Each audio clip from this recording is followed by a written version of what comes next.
Liz Stapleton's career took an unexpected turn early on due to the fallout from the biggest accounting scandal in U.S. history.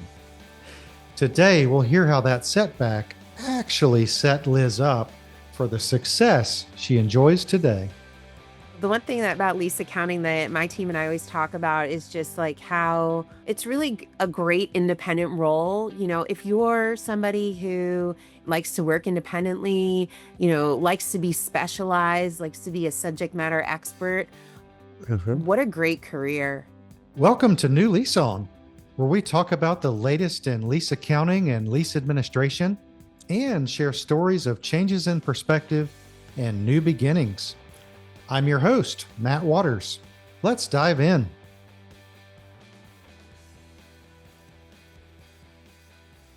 Liz, welcome to New Lease On. Thanks, Matt. Well, first off, Liz, will you tell us a little bit about what you're up to these days? Yes. I'm currently, and have been for the past 8 years, a director of accounting at Texas Roadhouse. And one of the areas of focus that I have is lease accounting. So my team accounts for over 600 leases, over three different brands. And we do that for all company owned stores and in the United States. Cool. Yeah. Wow, 600 leases. So I guess that's mostly real estate, mostly restaurants. Yes, mostly land leases, correct. Yeah, cool. Well, I love Texas Roadhouse. That's one of my favorite stops, especially when I'm driving. Seems like they're scattered around in convenient places. Oh, yeah, absolutely. 49 states. Oh, wow, cool. That's awesome. Yeah. And of course, can we still throw peanuts on the floor? Is that still cool or I think you can. Yep, I think you can. That's awesome. I'm telling myself. Okay, yeah. This is one of those things where I Yeah. think people just take for granted leasing, right? I mean, when I talk with people, just in the normal course of life and they ask me what I do, I mention lease accounting is one of the top things that I work on. It takes them a minute. They're like, "Wait a minute, lease accounting?"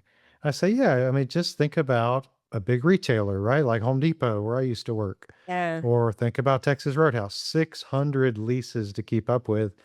And then there's accounting rules that go along with it. These are publicly traded companies, so it rolls all the way through to the 10K. It's just super complex and important work that I think a lot of people just drive around and they see these brands everywhere, they see these signs, but unless you've been in this industry, you don't automatically think about all the work that goes into lease administration and lease accounting.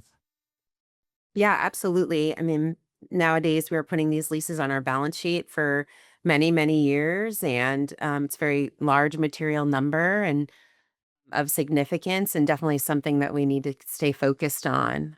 It doesn't always come top of mind, and it doesn't carries the business, but it is important work and requires some subject matter expertise. Yeah, no doubt. So, Liz, I know that you, like many of us, you did not start your career in lease accounting, right? So, tell us a little bit about your journey, about some shifts that you've made along the way. How'd you end up here? Yeah, I actually started the way a lot of people finish, in that I was a consultant. I worked for Arthur Anderson right out of school, right out of college. We all know what happened there, and for me, it happened in the first year of school. And so that really shaped a lot of, me stepping back and thinking about what I like to do and, what really drove me. And one of the things I learned through, working for such boutique type consulting company is that I really liked implementing. I wanted to be an implementer. I really wanted to get my hands dirty and be building something. And so, that took me into my next career, which was really more around systems. I was not an accounting major. Uh-huh. I should probably preface with that. I was not an accounting major and was not a CPA, but I love to build financial systems. And so in time, I ended up going back to school to get an accounting degree or the equivalent of, and then ultimately a master's. And all the while I was working and building a lot of financial systems and, working on ERPs. And, I think after a while, I felt like I had kind of done that. So done enough systems work and really wanted to get truly into accounting. By then, I had become a CPA and just got really excited to utilize some of this new knowledge I had. And I happened to take a job as a fixed asset and lease accounting manager. This was back under ASC 840. Uh-huh. So really was able to get my feet wet on lease accounting under different guidance and then learned, about the new guidance that was coming out, as I went and took different roles at the same company around procurement. So learning about contracts and agreements and clauses and, that ultimately is what led me to my current position, which blends a lot of those things, your systems, your procurement and contracts, and your accounting. And it's really exciting to work with real estate and legal and various Mhm. areas of the business that I may not have worked with. And our operations team understanding, what we're signing from a lease perspective. So it's really been a great fit for me. That's awesome. You said we all know what happened with Arthur Anderson, and you're right. I know what happened, and a lot of people know. However, some people who have entered the workforce recently maybe don't know what happened with Arthur Anderson. So, can you tell us just briefly the story there? Yeah, well, I mean, Arthur Anderson was indicted by the SEC because of a client that they had, Enron, and fraudulent activity that had occurred at Enron and being their auditors, that ultimately took the firm down. And they essentially disassembled and, various parts of the business were sold to other companies, Mhm. and that really all happened in the first year that I was there. It's like right out of college. And I Yeah. actually lived in Washington, DC.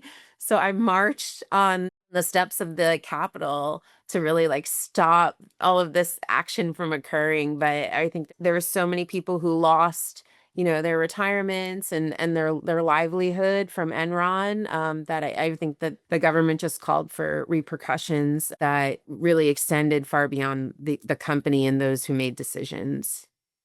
Yeah. I appreciate you retelling that. And you're right. I mean, it was in many ways, it was just super sad, right? Because Yeah. a lot of people lost their jobs. A lot of people lost all their retirement savings. And I was actually one of the ones affected as well. I didn't work at Arthur Anderson, but I was a consulting intern at EY at that time. And the partner called me into his office. He was like, "Hey, we're not sure we're going to be consultants anymore because of what's happened at Enron, right? Because Mm. EY, of course, derived a lot of revenue from being an auditor, and that they were kind of thinking, while we're not going out of business, we might change the way we do business. So I lost my first big opportunity at EY because of Enron as well, right? So it was just so far reaching. But now I think of that as a blessing because really that whole Enron situation and the SEC scrutiny on off balance sheet financing ultimately led to lease accounting, No, I would agree. which is why we have jobs today, right? So it kind of came around full circle. And, I think in many ways, I think that's encouraging because you never know. I mean, you and I both had bad days at work around the 2001 timeframe, right? Yeah. But now that actually led to big opportunities for both of us. Yeah, absolutely. Who would have thought I'd be living in Louisville, Kentucky, working for Texas Roadhouse That's right. Yeah. from the steps of the Yeah. U.S. Capitol. Yeah. Yeah. Amazing. So, how did all that change, right? We just talked through your diverse background and how it's all kind of led you to where you are today. Can you tie that in? Some of the diversity in what you've done, with the systems and the consulting and other things. How have those unique experiences prepared you for what you do now? I mean, I think I'm still on a journey of experiences for sure, but I definitely think that having, time worked and spent time in building systems, it helped me, as we were adopting ASC 842 and ensuring that our systems were stable, our reporting was accurate, Uh-huh. that we felt comfortable, and we managed our, systems vendor well. So that was one area. And then understanding contracts and working with our legal and real estate teams and having spent some time, reading agreements and understanding, that side of the business really helped as well. And then obviously just the hands-on accounting experience. So those are just three of the few that I'm still working on learning and, helping to round out what I can provide, the value I can add in this role. Uh-huh. But those are definitely three areas. And I think that if, you stay in one area all the time, then you're really not, how do you learn ultimately as you become more of a leader, and you need to be able to coach others. And you can only Mhm. do that if you have those experiences yourself. Cool. Well, yeah, thank Yeah. you for that perspective. So, as you can imagine, we've got some people who listen to this podcast who might be interested in the CGLA program, the Certified Global Lease Accountant program. And most people probably do not know, however, Liz was the very first person to sign up for the CGLA program. So, certificate number one, she was also the first person to pass and finish the Oh, I program. didn't know So, that. All right. yeah, yeah. So, you have certificate number one, so to speak. And so, I thought we'd just do a lightning round here and, Mm. just to add your perspective around the CGLA program.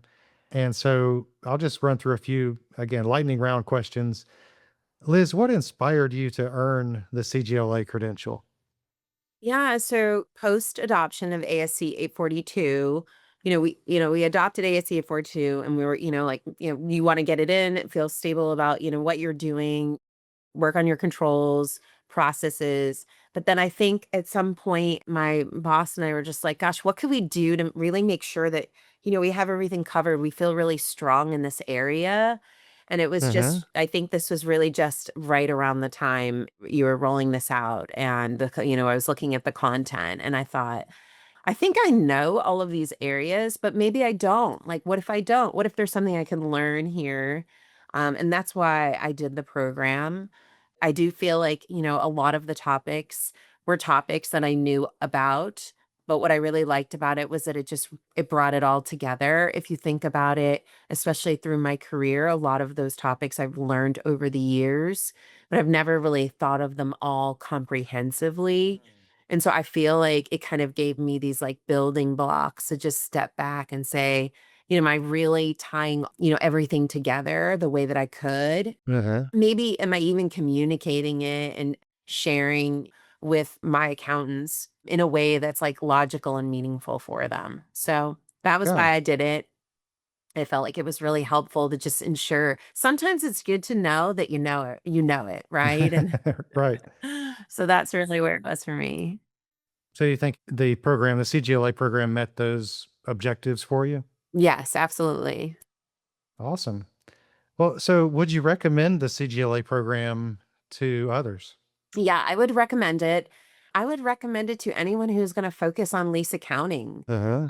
Because it really does bring together lease administration and accounting concepts into kind of like and it builds on each other. So you may know a specific area, but then it will take it to the next level for you or think about how to apply it specifically for lease accounting. Uh-huh. So I actually have a new lease accountant right now, and I'd really like them to do the program. It's just a matter of getting that training scheduled for them.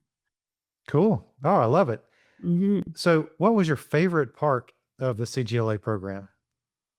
So my favorite part, Matt, was your examples about your previous experiences.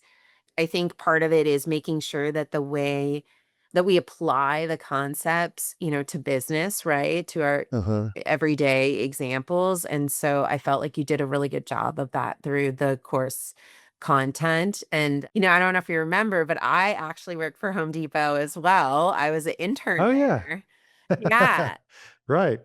So when you would say, when I was at Home Depot, I would be like, "Oh, when Uh-huh. I was at Home Depot." So, and I just think the company is one that, people can understand a little bit more about, what they do, how they do it, and how they could have certain business challenges. Cool. I love it. Thank you. Yeah, Last question. How will you leverage the CGLA credential in your career? it's a great question. Yeah, I think for me, like I felt confident about what I knew. Our Uh-huh. business is always changing and It's one thing to know that you're accounting for operationally, correctly, but what if an unusual transaction comes up or a different situation? I feel a little bit more comfortable that going through that program that would know to say, wait a minute, let me think about this differently, or let's go back and read what we learned so that we can make sure that we're accounting for it correctly. Great. Yeah. Liz, thank you so much for joining us today. I know Thanks, man. the listeners have really enjoyed hearing about your experiences. And any final words for us? Any words of encouragement for people maybe starting out in their journey? Oh gosh, yeah. I would just say, the one thing about lease accounting that my team and I always talk about is just like how it's really a great independent role. If you're somebody who likes to work independently, likes to be specialized, likes to be a subject matter expert, Mhm. what a great career. It really does have, various levels of complexity and can offer just a very, in my opinion, flexible career. So I definitely would encourage it for the right person. Absolutely. Well, thank you, Liz. Thanks, Matt. Have a great one. You too. Thank you for joining us. I'd be grateful if you would like and subscribe wherever you listen. Perhaps today is your day to get a new lease on. Would you like to learn more about lease accounting? Check out the CGLA program.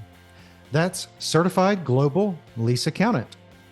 You can earn 16 hours of CPE credit, study at your own pace, and earn the CGLA professional designation. Find out more at cglainstitute.com.